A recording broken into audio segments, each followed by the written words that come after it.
Hello everyone, welcome to our channel. तो आज हम बात करने वाले चीन का 996 फॉर्मूला आखिरकार क्या है और न्यूज़ में क्यों है। What is China's gruelling 996 work system that Narayana Murthy has endorsed. तो आखिरकार ये ट्रेंडिंग में न्यूज़ है, ये चर्चा में क्यों है, इसके ट्रेंडिंग में होने के आखिर कारण क्या है। तो जो इन्फोसिस कंपनी के सह संस्थापक नारायण मूर्ति है, 1 मिनट प्लीज। तो उन्होंने वर्कर्स को 72 आवर काम करने की फिर से सलाह दी है। ये बयान वो पहले भी दे चुके हैं और अब फिर से इस बात को दोहराया है। पहले भी इससे काफ़ी विवाद हुआ था। नारायण मूर्ति चीन का 996 का समर्थन करते हैं और कहते हैं कि जब वर्कर्स अधिक समय काम करेंगे तभी देश आगे जाएगा। ये न्यूज़ बहुत ही जाने माने जो हमारे न्यूज़पेपर्स हैं उनमें भी हमें देखने को मिली है। तो 996 वर्क सिस्टम है क्या? रोज सुबह 9 बजे से रात 9 बजे तक काम करें, हफ्ते में 6 दिन काम करना है, कुल 72 आवर्स प्रति सप्ताह इसमें होगा। और जो चीन है उसकी कई बड़ी टेक कंपनियों में यह मॉडल अपनाया जाता है। इसे देश की तरक्की का फॉर्मूला बताया जाता है। चीन को आप जानते हैं कि चीन वो देश है जिसने ओपन डोर की पॉलिसी करके अपने स्किल्ड जो पॉपुलेशन है उसके माध्यम से वो विश्व की एक महाशक्ति बन के उभरा है। 996 चीन का मॉडल, सुबह 9 बजे से रात 9 बजे तक, हफ्ते में 6 दिन। टेक कंपनियों यानी कि अलीबाबा और हुआवे में लोकप्रिय है ये। 72 आवर काम हर हफ्ते करना होगा। 2021 में गैर कानूनी इसे घोषित किया गया और कर्मचारियों में तनाव और थकान इसके कारण बढ़े हैं।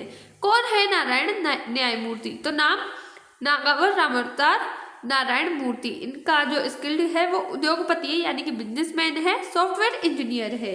इनकी कंपनी इन्फोसिस टेक्नोलॉजी 1981 में शुरू हुई थी। इनका पद इन्फोसिस के सह संस्थापक है।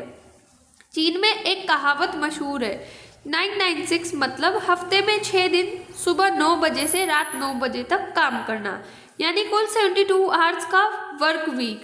इसी से चीन ने इतनी तेज तरक्की की है। भारत को प्रगति करनी है तो हमारे युवाओं को भी इतना ही काम करना पड़ेगा। चीन के किस मॉडल की वकालत कर रहे हैं मूर्ति? तो चीन के इस मॉडल का दुनिया भर में काफी विरोध होता है।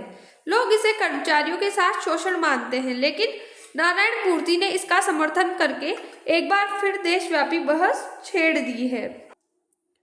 काम के घंटे बढ़ाने के पक्ष में नारायण मूर्ति ने 4 बातें कही है, जिसमें है, मैंने हफ्ते में 6 दिन रोजाना 14 घंटे काम किया है।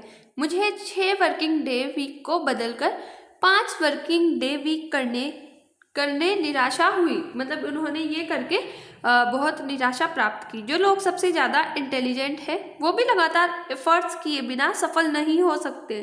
जब पीएम मोदी हफ्ते में 100 घंटे काम कर रहे हैं तो देश के नागरिकों को भारत की प्रगति को आगे ले जाने के लिए अतिरिक्त घंटों के लिए काम करके उनके बराबर समर्पण करना चाहिए। ये मॉडल विवाद क्यों खड़ा कर रहा है? तो कर्मचारियों के मानसिक और शारीरिक स्वास्थ्य पर बुरा इसका इफेक्ट पड़ेगा। उसी के साथ परिवार और निजी जीवन पूरी तरह प्रभावित होगा। चीन में भी कई युवा और श्रमिक संगठन इस मॉडल के खिलाफ है। भारत में काम के नियम क्या है? तो नियम एक दिन में काम करेंगे तो इसमें 12 घंटे होते हैं, मतलब तो उसमें 8 घंटे रेगुलर और 4 घंटे ओवर टाइम होता है। और एक सप्ताह जो वीक है, वीकेंड के हिसाब से देखें तो उसमें 48 हार्स और पहले 60 था। ये over time payment, double salary जिसमें 200% होती है, साप्ताहिक छुट्टी यानी कि एक दिन जरूरी होती है, 4 दिन वीक के यानी कि 4 दिन इंटू 20 हार, कुल 48 घंटे ही। वर्क लाइफ बैलेंस क्या है? तो वर्क लाइफ बैलेंस का मतलब है काम और निजी जीवन, परिवार, स्वास्थ्य, दोस्त, शौक और आराम के बीच एक स्वस्थ संतुलन बनाना, ताकि व्यक्ति न तो काम की वजह से जल्दी थके और न ही निजी जीवन की वजह से करियर में पीछे रह जाए। WHO और ILO के अनुसार अच्छा वर्क लाइफ बैलेंस होने पर तनाव कम होता है, मानसिक स्वास्थ्य बेहतर होता है और प्रोडक्टिविटी बढ़ती है, नींद अच्छी आती है, परिवार और रिश्तों में गर्माहट रहती है। भारत में राइट टू डिस्कनेक्ट पॉलिसी लागू नहीं है।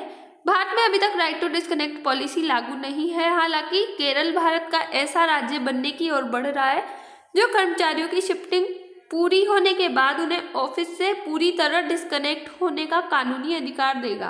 राइट टू डिस्कनेक्ट बिल 2025 के तहत कर्मचारी शिफ्ट खत्म होने के बाद ऑफिस से आने वाले ईमेल, कॉल, मैसेज या मीटिंग रिक्वेस्ट को नजरअंदाज कर सकता है। केरल का यह बिल पहली बार सितंबर 2025 में पेश किया गया था।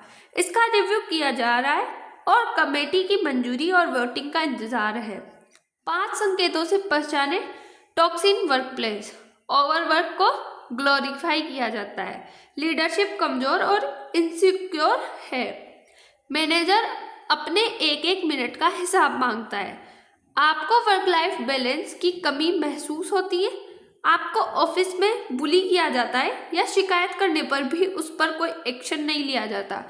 आलोचनाएं क्या क्या है? ऐसी जो ये घटना है वो अक्सर एक एम्प्लॉय को झेलनी पड़ती है। इसकी आलोचनाएं क्या है? तो वर्क लाइफ बैलेंस खत्म होता है इससे। भारतीय स्टार्टअप संस्कृति पहले ही हाई वर्कलोड में चल रही है। कई विशेषज्ञों ने इस मॉडल की आलोचना की है। इसके क्या समाधान हो सकते हैं? तो टेक्नोलॉजी स्किल और बिजनेस दक्षता, संतुलित वर्क लाइफ स्किल समाधान है। 13 देशों में राइट टू डिस्कनेक्ट लागू है, जिनमें से Australia, France, Ireland, Germany, Italy, Spain, Canada, Belgium, Chile, Mexico, Ukraine, Luxembourg और अर्जेंटीना शामिल है। नैतिकता का इसमें हनन होता है। मानव अधिकारों पर प्रश्न, श्रम शोषण, स्वास्थ्य और जीवन गुणवत्ता पर प्रभाव, न्याय और असमानता समाज पर प्रभाव देखने को मिलता है। नारायण मूर्ति 20 जनवरी को इंडियन मर्चेंट्स चेंबर के आयोजित किलाचंद मेमोरियल लेक्चर्स में शामिल हुए थे। उन्होंने 70 काम करने की वकालत की। इस पूरी न्यूज़ का कंक्लूजन क्या निकलता है? तो 996 का मॉडल दुनिया भर में विवादित मुद्दा है। भारत में इस पर बहस है। क्या ये प्रगति का रास्ता है?